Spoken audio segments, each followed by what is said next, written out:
Hi there, this is Ceci Zak, and if you've worked your entire life, reached this chapter, which I call the third, and found yourself wondering, now what? Well, you are not alone. Because retirement isn't just about what you're leaving, it's about figuring out who you are now and what you want next. This is the Meaningful MEtirement podcast, where we turn uncertainty into clarity and help you create a life filled with joy, fulfillment, and freedom. So let's get into it. Good morning, listeners.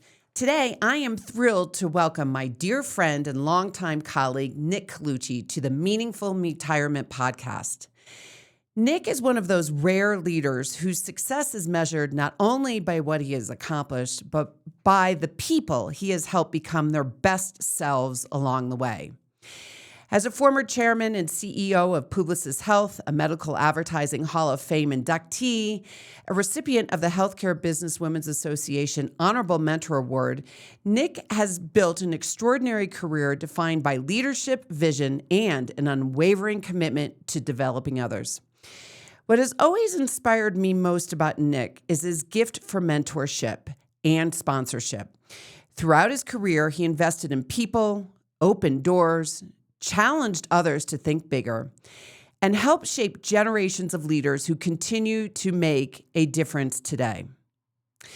When the time came to step away from his corporate role, Nick did so on his own terms, but his impact didn't stop. Instead, he's entered into his new chapter, the third, one focused on giving back through philanthropy, serving on charter school boards, mentoring future leaders, and creating meaningful memories with the people he loves most. Nick's MEtirement story is a powerful reminder that our greatest contribution may not be what we achieve ourselves, but how we help others grow. His journey offers a roadmap for anyone wondering how to move from success to significance, continuing making an impact, and fully embracing the opportunities that life still has to offer us. So, Nick, welcome to the podcast, and thank you so much for your time. Wow, thank you. Thank you for that wonderful, generous introduction. My working with you has always been a great pleasure. Even when I remember you as a brand new little trainee of like 23 years old at Roche, when I was your trainer. Oh my gosh, I'm not going to tell people how long ago that was, but it's got a 4 in it, I think, at the beginning. It does. Yeah. And it is so meaningful to me that you just have continued to take an interest in me personally, not just my professional life, but also my personal life and any of the passions that I've had. And so here's just another one of those tributes for you taking an hour and a half out of your day during retirement in the height of summer in Cape Cod to spend it with me on the podcast. So thank you, Nick. It's a pleasure. I think this is a wonderful thing you're doing. I think it'll help people a lot. And if I can play any little small part in it, and I'm happy to do so. Well, I know you'll play a huge part in it. So why don't we just jump into it? And, you know, you and I haven't had a chance to really talk about retirement all that much, but maybe you could talk about what your perception of retirement has been during your career. And then how was that different or the same from when you transitioned into this phase of life today? Yeah, I never really thought a lot about retirement until probably, I hit my 60s. And that's when I really started thinking more about it.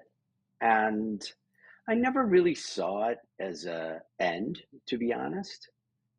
Just saw it the way that I believe you're orienting um, what you're doing the same way, as a different phase. You know, it's funny you call this the third. I can't remember who it was. It may have been Jerry Manishin. I know that's a name you're going to It remember is. from way back, who said to me, "You should live a good person lives their lives in thirds. They spend the first third taking, the middle third sustaining, and the last third giving it You're all giving back. back. And so I guess I thought about it like that in a lot of respects. Um, but I didn't think a lot about it until, the last few years. And I just knew it was time for me to move on. There's a lot of things that put you into that position. I always wanted to leave 10 minutes before midnight. I didn't, I, no one knows when midnight is, and I understand that. And we all, particularly us baby boomers, think that we can be young and contribute and live forever and are the same as we always were. But the truth of the matter is, you're not. At 65, you're just not what you were at 35 or 45. And it doesn't mean you're worse. It just means it's different. And I just didn't want to be that person that hung on too long. I, the old athlete, the metaphor of the athlete limping down to first base and somebody saying, boy, they were great one day, but now look at them. I just didn't want that said. And maybe it was too much in my brain, but it was there. And I wanted to leave just a little bit before midnight. And I did have a plan of what I wanted to do. So it didn't feel so, I don't know the right word. It just didn't feel ominous to me. It just felt like a transition. And I'm really happy that you brought up the word transition, because through the research that I've done and the training that I've done in transitions, people get stuck in what's called the messy middle. And, transitions have three phases. The first is an ending.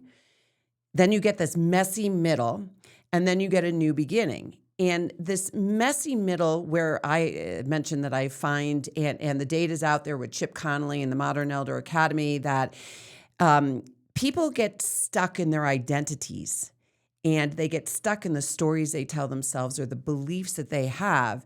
And at this stage in life, they are so ingrained in their nervous system that the decisions and the actions that they take don't get them to where they really want to be in life. So, Nick, you have done such a magnificent job of shifting, through this transition into a new identity.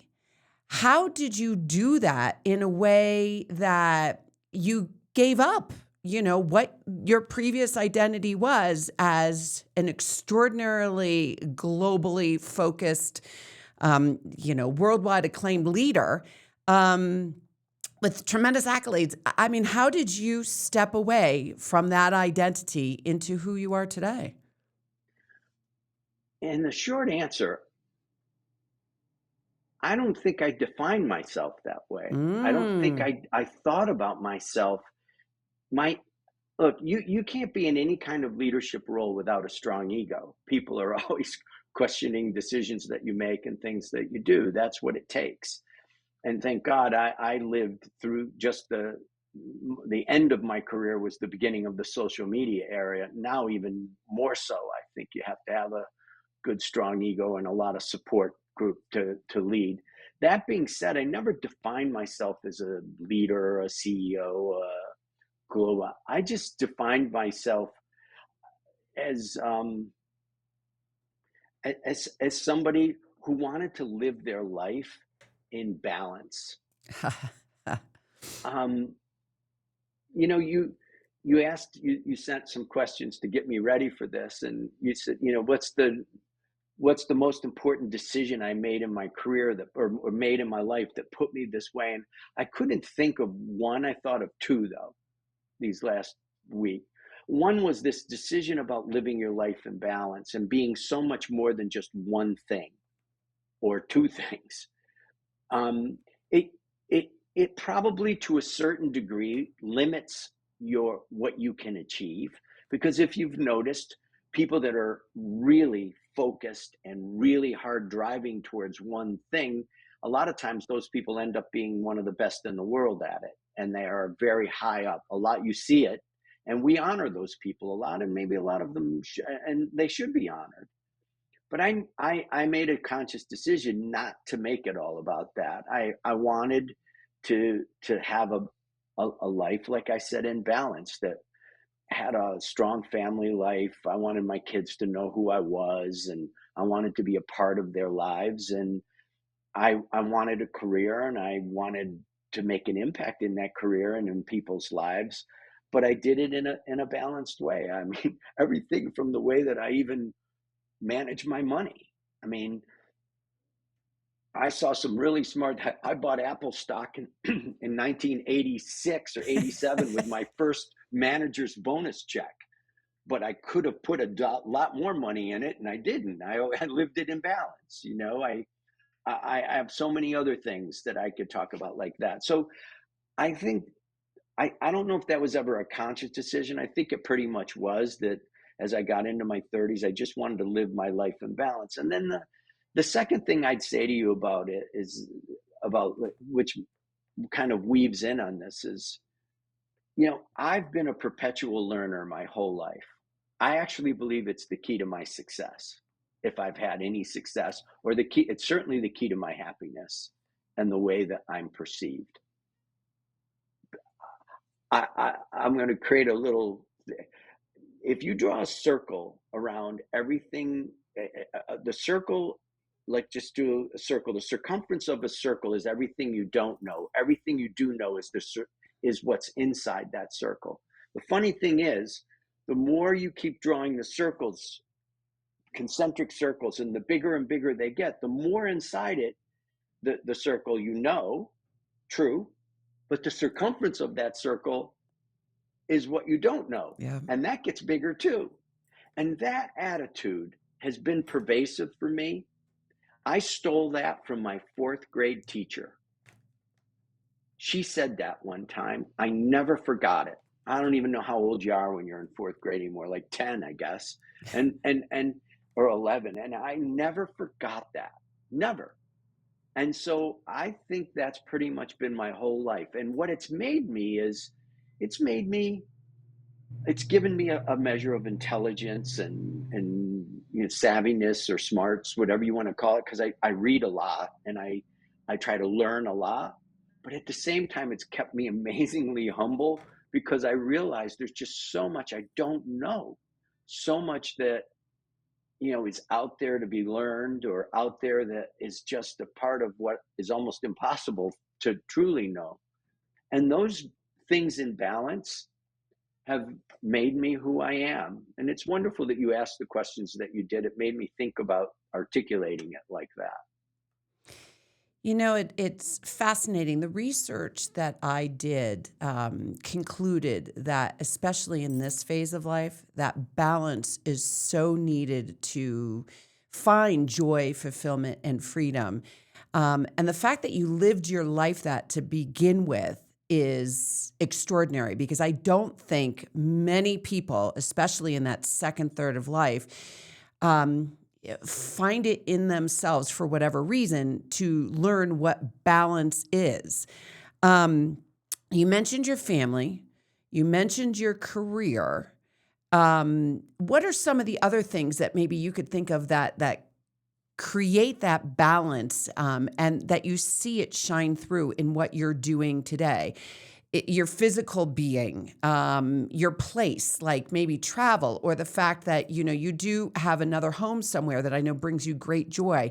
What are some of the other things that have you included throughout your life that you're now also bringing into this next phase? Well, you mentioned, and it's something I know I'm known for, and I just love the fact that I am, as being a mentor.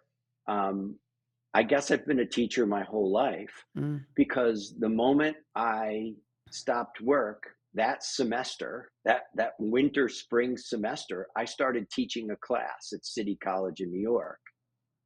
And this last year, I started adding, in addition to that, I started teaching at Rutgers Business School. So I'm teaching. I love doing it. I love being around the young people. So I think those early, to answer your question, that early zest for learning, and that early part of just being who I am, about what I thought being a good leader was about, bringing people around along with you, and sharing a vision and then working hard to attain it. I've just kind of channeled that into helping young people learn and get in out there. For me, education changed my whole life. I mean, my father wasn't educated past the third grade, and my mother, you know, went to secretarial school, and I was the first in my family to go to college, and it changed the whole trajectory of my life doing that for so many different reasons. So I believe it's one of the things I give back now. You're right. Most of my philanthropy is in education, whether I do it with nonprofits, or whether I do it with schools. Actually, don't take the money from the schools to do it, but it's just a great thing that I love doing and giving back, and so that's what's helped me live in balance. I started thinking more. It's wonderful you do this stuff because it makes you think a little bit about how to articulate what you do. My career was about accumulating capital, enough money to sustain a lot of the life that I wanted to live, and for my children and my wife and my loved ones. But now, retirement to me is not about the accumulation of capital anymore. It's about the accumulation of experiences I could have, different things I can do, and doing the things that I after 60 plus years, learned to love to do. Spending time at the beach on Cape Cod, or, at my home here, and doing all the things that I love to do here, like fly fishing in the estuaries and taking long walks on the beach. I'm not a real beach sitter. I can sit there for an hour maybe and read my book under an umbrella, but I just love smelling the ocean. So I walk along. I do those things with more frequency and for longer periods of time. I traveling. I'll be spending early September this year in Europe for a bit of travel with some friends, dear friends, and my wife. I'm spending enormous amounts of time with my new growing family of grandchildren. 4 years ago, I had none. By the end of this year, I'll have 5. So,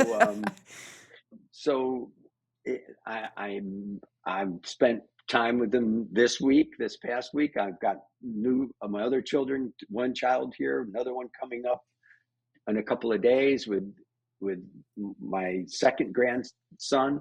So I'm just spending a lot of time with people doing things like that. Spend a lot of time with friends. I'm in 2 book clubs because I just love to read and talk about the books and stuff like that. I play golf. I don't seem to get any better, but I love the camaraderie of playing and having fun. So I'm just accumulating now different kinds of experiences.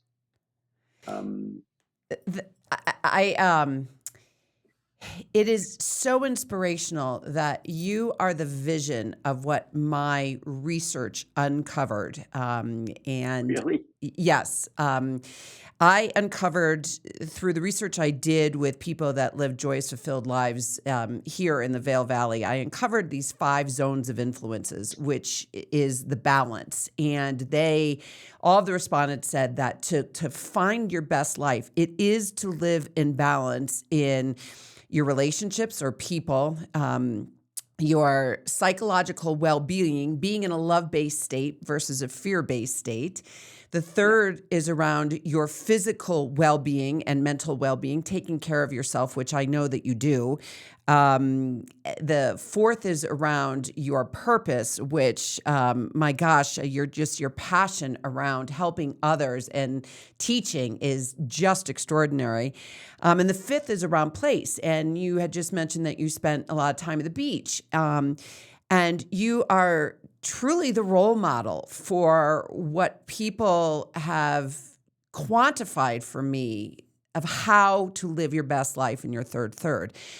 So the question I have for you is that most extraordinarily successful leaders, global leaders,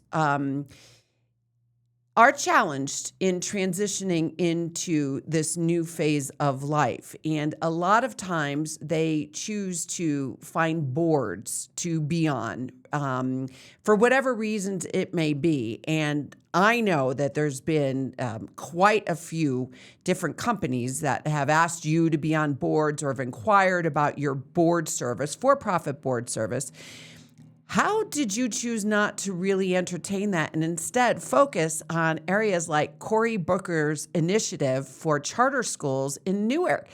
I mean, my heart swells when, I think of this, and I'm so inspired by this. So tell us all about those decisions and those thoughts that went through your mind. Well, first of all, Cece, I am on two boards. I am on two for-profit boards. They're different in many respects. Um, I how I pick the companies, I really pick the private equity firms. I like them. I found them. I interviewed many, and I found a couple that I thought dovetailed with what my strengths and beliefs were. And they asked me to be on a board, and I'm on two. Um, But but Nick, if I could but just, being a can I grandparent, interject for one quick yeah, second? That is, you haven't even mentioned that. And I didn't even know that. And you and I briefly have talked about what you're doing since you retired. So it's not in the forefront of your identity today. no, it's not. It's not. It's purposefully. I won't be on anymore, or I don't think I could be on any more than two because I only want it to be a portion of my life. And being on the board is, I mean, you're like a distant relative. You're not running anything anymore. You offer insight. Now, I joined these boards because I felt not only were the private equity people builders and developers and people that I shared a value system with, the companies are run by people that value my mentorship. So I talk to them. It's part of my teaching. I spend Ah, I spend 2 or 3 days a month with the CEOs or someone, the CFO and the companies, and interact with them about behavioral things and not so much about dollars and cents. That's other people's concern. I talk to them about how an executive should look at those things, but an operational executive. But I don't spend a lot of time on the money part of it. I spend time helping them mentor. So it's just part of my teaching and mentoring yeah, thing, your DNA.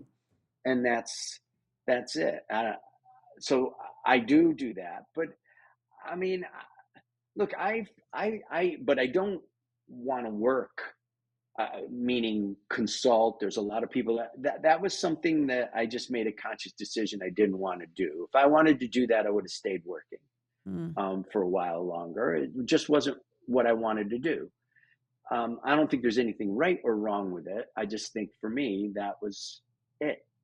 I didn't want to accumulate. I didn't feel like that being paid was what I needed to make me feel like I was purposeful and that I was contributing and that I like I said, I felt like I had accumulated enough capital at this point to sustain myself financially. No one is never sure, but I'm pretty sure I'm okay with that side of it. So I get my reward or my feel good from that look in somebody's eye when you have this shared truth that you reveal with them about themselves or about you or about the world or an experience, and you just kind of connect. To me, there's great reward in that. This to me is not a hardship. What I'm doing with you, this is a rewarding thing.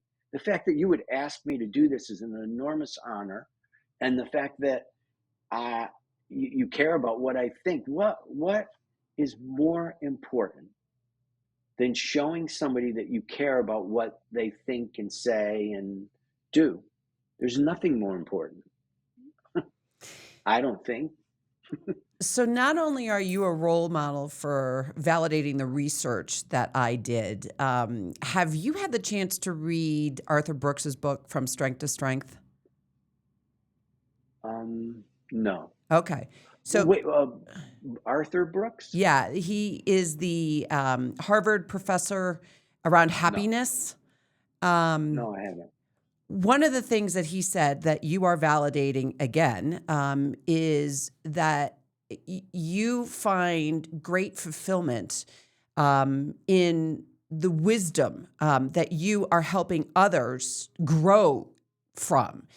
And he had said that based on our anatomical mind and the way that it develops over the years, when we're in that second third, our mind is really fluid. I mean, we could chase the dots and solve for problems immediately and know where to go to get the answers immediately.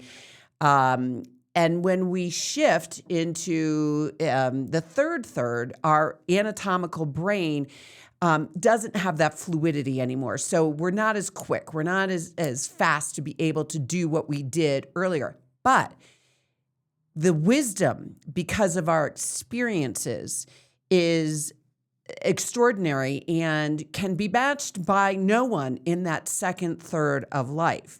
And Hmm. so Arthur has done a lot of neurological studies around this, and you again are just the role model for what he's saying about you have innately recognized that the fulfillment you get, and that there are people out there that need Nick Colucci. They do, and it's so wonderful that you're so open to letting them find you, and then giving back to them in the way that you do. Oh, thank you. I think that makes a lot of sense. I don't know if I thought about it like that, but it makes a lot of sense. I I love being around people. I mean, the only thing I miss about my work life, it was the constant bouncing off of people that I did and how I did my job. Because, you know, like you mentioned, the world back then was, my playground, and I was out there as much as I could, bouncing off as many people as I could, using that term. When you retire, your world does contract in some respect in that way. Work was a great vehicle for that happening, and I had to find other ways to be able to continue to interact with people. And teaching was a great way of doing that for me, and interacting with all the people that are around the people, because there's other professors, there's the administrators. I interact with all of them in different ways, and that's probably partly I'm on these boards for profit and non for profit, is to bounce off of other people and interact with them, and in a variety of different ways. And it helps me learn, and I'm happy to pass on what I've learned to them. Call it wisdom or call it whatever you want. Um, so that for me is what I'm I'm trying to do. And the only time I get down, if I'm going to say, because like the rest of us, I probably don't get down very much, to be honest. But when I do, it's usually when I feel lonely. When Mm. I'm not around a lot of people, or I haven't seen somebody, or I haven't done something for a variety of different reasons. My wife's mom, who's 91, got sick a few weeks ago, several weeks ago, and Ellie left here, and not many people were up at the Cape here yet, and there wasn't a lot of interaction, and the fishing was good, but the catching was bad. So I was going out every morning, or when the tide was right, but it wasn't so and I have to admit, I had a little feeling of loneliness. But now my family's bouncing around. There's so many people up here. I have so many more friends here now, and I'm interacting with them and doing things like this. And I'm helping with the curriculum of the course of one of the courses I taught at Rutgers, to give them some feedback on things that we might want to do differently. So I seek ways to interact with people, I guess, is what I'm saying. For me, it's fulfilling to do that. I know some people like solitude. I don't mind it for not very long though. I don't like being, uh, that to me is just not rewarding. So, Nick, you touched upon something that actually, for myself, that it comes up quite a bit is loneliness. And we find ourselves in these situations that are unpredicted or out of our control.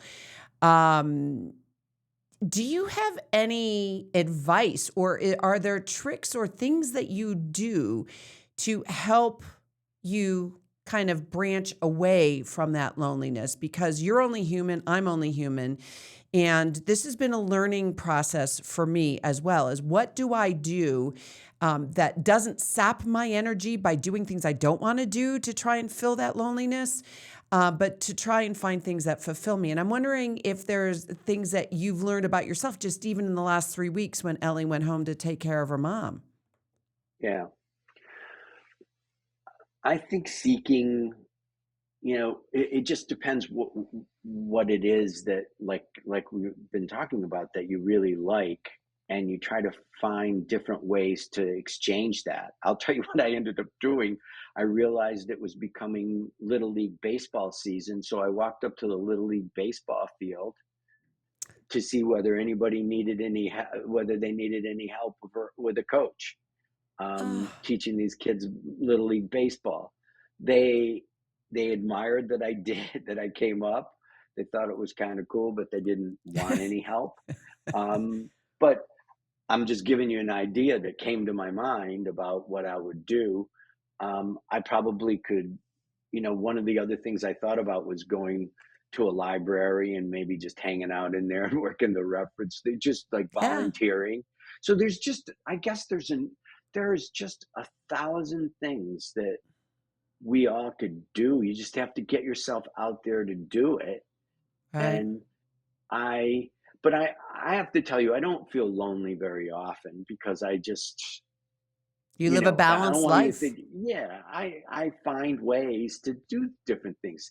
I fall into a book that makes me, go into that world and not be lonely because of that. Um, so, but I do think it's kind of interesting, I am rather philosophical. I've probably been that way ever since I was a kid, and there's good things and bad things to that. But I do think that the one bad thing about growing old, honestly, is that your world shrinks.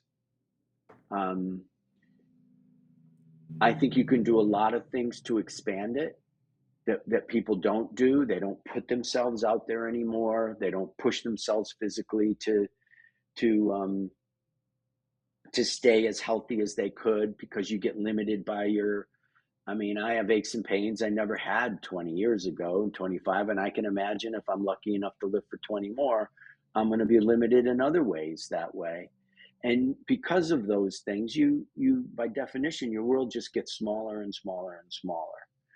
And you have to work harder and harder and harder to find ways to expand it whatever way you can, not try to fight it. It's an interesting thing. I think about this all the time now, and I watch, I took care of my parents towards the end of their life. My father was 95 when he died a couple of years ago. And my mom lived to 85. She died, um, unfortunately, the first month of COVID. Um, so but I watched them towards the end of their life, and the more that the more that you can expand your life to do other things, to kind of keep it as broad and big as it can be, the better off you're going to be. But we all are going to that one thing, Yep. you Yeah. know that that meaning of life. When somebody once said, the meaning of life is knowing that it all ends. Eventually, it all ends, and people don't like to talk about it, and I understand why. And everyone deals with this stuff their own way, but it does all end, and regardless of whether we want to talk about it or not. And and it gets smaller and smaller till it gets to that point, and you have to work. You have to do what you can to keep it as broad as you can, and whatever that is what you should do. that makes you happy. Well, you have just summarized your philosophy of going into this third, which is around the accumulation of experiences. And Hmm. I would argue that as things do get smaller, we can still do the things that we love to do. It just may need to look a little different. And, I'll use Perfect stated. yeah, when I got diagnosed with heart disease, I couldn't hike the way that I wanted to do. And then someone recommended to me, well, you don't need to climb to hike. You can still hike and go out instead of climbing 2,000 feet like I used to, just go straight. And I was like, oh, yeah. It's just shifting the perspective, which you have done such an extraordinary job. And I will be quoting you on accumulation of experiences. I think that is extraordinary. And I may even follow up with you afterwards to find out, you had the accumulation of capital in your second third, but I know there was accumulation of something in your first third. And anyway, that's for another discussion. But the other things that you mentioned is the balance, which I wish people would recognize that we need to find that true fulfillment and freedom in life. You have to have a balance in all the aspects, what I call the zones of influence. And the other thing is being a perpetual learner. Being curious will help that shrinking that you're talking about stay Yes, wider for a longer period of time. I agree. Um, and you also mentioned, and this is really what goes to your perpetual learning. And I didn't learn this from my fourth grade teacher, but I did learn it from the former VP that I worked for at Roche, Dickinson. You know what you know? It's the knowledge matrix. You know what you know what you don't know.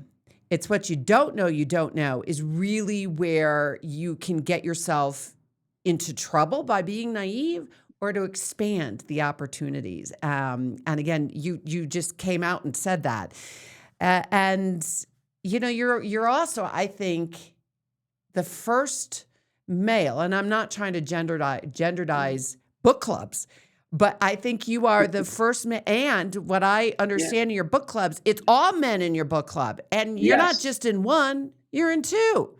Yeah. Um, You're right about that, and we talk about that. Some of it we do, and there are a few men's men in this book club. They're not, yeah. um, eh, we have interesting conversations. Trust me, the book is only about 1/3 to 2/3 of what we talk about at any given time, based upon how good the book was. Um, yeah, I I know men don't get together and talk a lot. But I am noticing that as we get older, we do tend to do that a little bit more. And, or at least it seems. Now, some of it has to do with time, the time available to do it, because most of us are all retired. I think all of us are in the book because I'm in. And some of it, if I'm honest, some of it has to do with the decline of testosterone in our bodies that make us more less aggressive and more open-minded, and empathetic. And you just we enjoy each other's company and have an interesting dialogue about things. It's nice to be honest, and I wish I had done more of it and earlier. Probably would have been. I know I would have always said I never had the time, but it's a cool thing to do. So that leads me to the last question, and I could talk to you for hours. So I'm opening up the chance to have you back on sooner rather than later. But you mentioned that maybe you would have wished to have done that more of in your before retirement. But is there any thoughts or anything you would tell your younger self that you wish that you had done or thought about more before you got to this stage in life?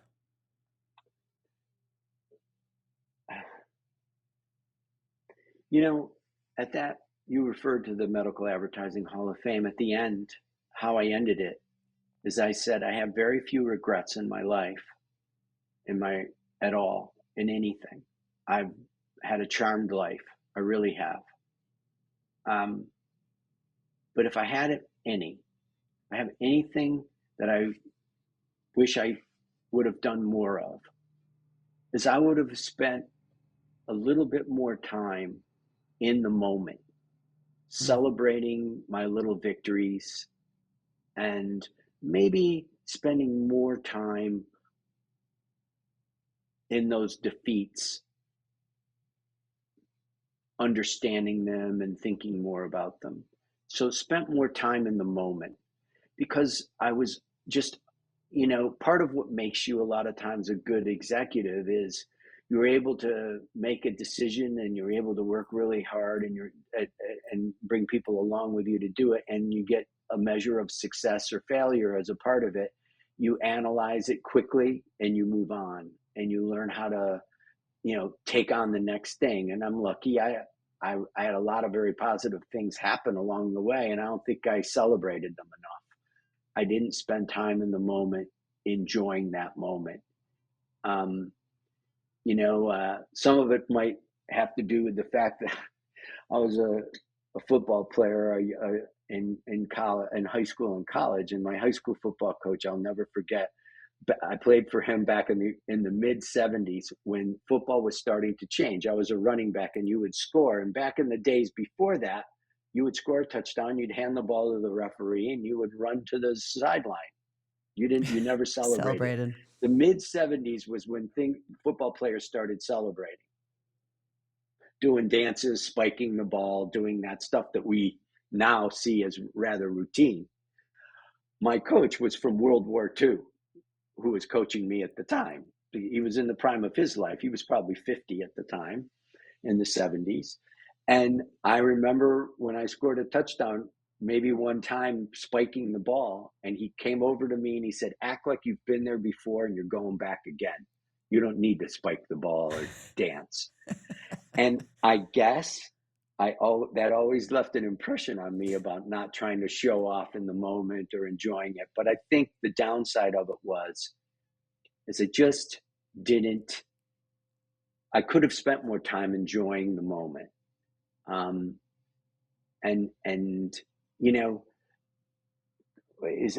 believe is it Carly Simon that's saying that song Anticipation, and Yeah. her line is, because I'll stay right here because these are the good old days. And I think that mindset, I've developed it too late. I mean, not too late. I've developed it now in my life. When I spend time with my family and these grandchildren, I'm enjoying every second of my time with my kids and grandkids and my loved ones, because I realize these are the good old days. And, there's only one enemy: time. Yep. There's nothing else. There's nothing else that you can spend, or that you can't fill the bucket back up again. But you can't fill the bucket back up again with time. It just goes. You're absolutely right. And so that's probably what I would say to that. I don't have many regrets, which is nice to say. It is. You've lived a balanced, full, and free life, and you're clearly continuing that into the next phase of your life.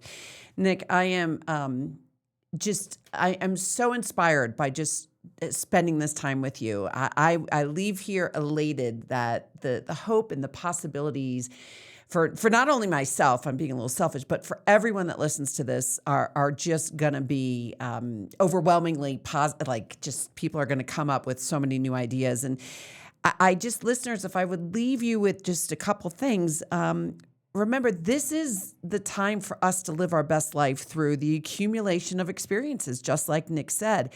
And he's got a two-pronged approach, which if all of us could, just spend a little time in here. One is about balance and creating balance in your life, as I mentioned, and also being just curious and being a perpetual learner, and being present.